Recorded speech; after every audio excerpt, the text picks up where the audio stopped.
আমি আপনাদেরকে এই সুন্দর ভাইরাল ড্রেসটি কিভাবে তৈরি করলাম সে কাটিং শেখাবো। যদি শিখতে চান সম্পূর্ণ ভিডিও মনোযোগ সহকারে দেখবেন।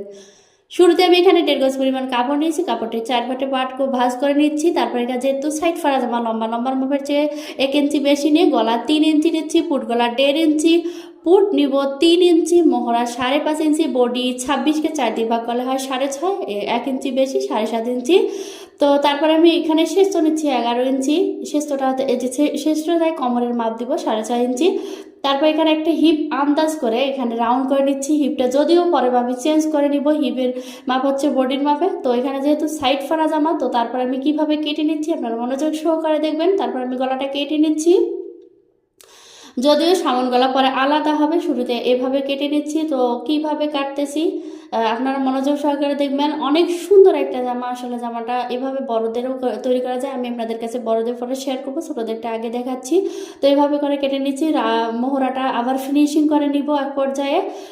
তো তারপরে আমি এখানে 12 ইঞ্চিতে একটা চিহ্ন দেবো, যেটা হচ্ছে হিপের লাইন, অর্থাৎ সাইড ফাড়া জামা। তারপর জামাটা এভাবে ভাঁজ করে একটা আন্দাজ করে নিচ্ছি। এখন আমি এভাবে বেঁকে 4 ইঞ্চিতে নিয়ে তারপর এভাবে করে ভি রাউন্ড শেপ দিলাম। তারপরে 5 ইঞ্চি স্টেপ বাই স্টেপ এভাবে করে দাগ দিয়ে নেব, যেহেতু সোজা করে দাগ দেওয়ার পর তারপরে 5 ইঞ্চি করে দাগ দিয়ে নিচ্ছি। আপনারা না বুঝলে অবশ্যই কমেন্ট করে যাবেন।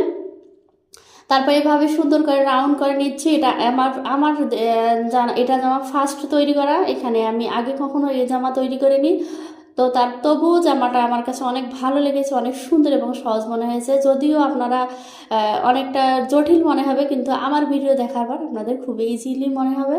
তো এভাবে সুন্দর করে রাউন্ড করে কেটে নিচ্ছি, পরবর্তীতে আবারও কেটে নিচ্ছি ফিনিশিং দেওয়ার জন্য। আপনারা একেবারে কেটে নিতে পারবেন। তো এভাবে সুন্দর করে রাউন্ড করে ফিনিশিং দেওয়ার পর তারপর এখানে এটা ছিল পায়জামার কাপড়, যেটা আমি আলাদা ডিজাইন হিসেবে ব্যবহার করব।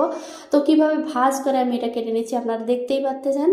তো এইভাবে করে জাস্ট মোহরাটা এবং সাইডটা কেটে দেওয়ার জন্য আমি এই ভাঁজে করে রাখলাম। তো তারপর আমি উল্টিয়ে দেখাচ্ছি কিভাবে আমি এটা সেট করবো। এভাবে করে বসিয়ে নিব।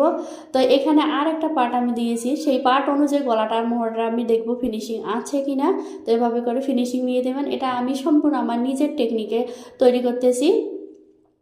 তারপরে এটা আলাদা করে নিচ্ছি। এখন যাচ্ছে হাতার দিকে। হাতার এখানে আমি ঘটি হাতা তৈরি করব। ঘটি হাতার এখানে 1.5 ইঞ্চি সাইডে নিলাম। তারপরে আমি এখানে অনেক ফুলকো ঘটি হাতা তৈরি করবো, সেজন্য এরকম অতটা চওড়া নিয়েছি। আপনার কাপড়ের শর্ট হলে কম নিতে পারেন, কোনো সমস্যা নেই। আমার ঘটি হাতা ফুলকো পছন্দ, সেজন্য আমি একটু বেশি করে নিলাম।